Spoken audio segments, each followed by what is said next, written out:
ಒಮ್ಮೆ ಮಂತ್ರಾಲಯದ ಪವಿತ್ರ ಭೂಮಿಯಲ್ಲಿ ಭಕ್ತಿಯ ದೀಪನಾಗಿ ಪ್ರಕಾಶಿಸಿದ ಮಹಾನ್ ಸಂತನೊಬ್ಬರು ಜನ್ಮಿಸಿದರು. ಅವರೇ ಶ್ರೀ ರಾಘವೇಂದ್ರ ಸ್ವಾಮಿ.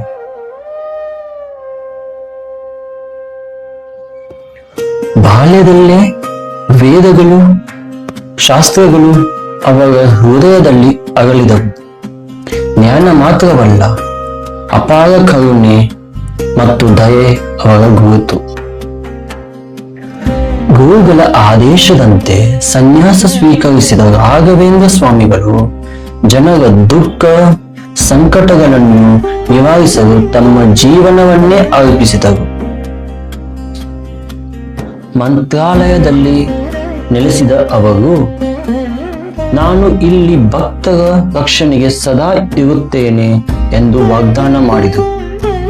ಇಂದು ಕೂಡ ಯಾರೇ ಶ್ರದ್ಧೆಯಿಂದ ರಾಘವೇಂದ್ರ ಸ್ವಾಮಿ ನಾಮವನ್ನು ಜಪಿಸುತ್ತಾರೋ ಅವರ ಜೀವನದಲ್ಲಿ ಅದ್ಭುತಗಳನ್ನು ಕಾಣಬಹುದು.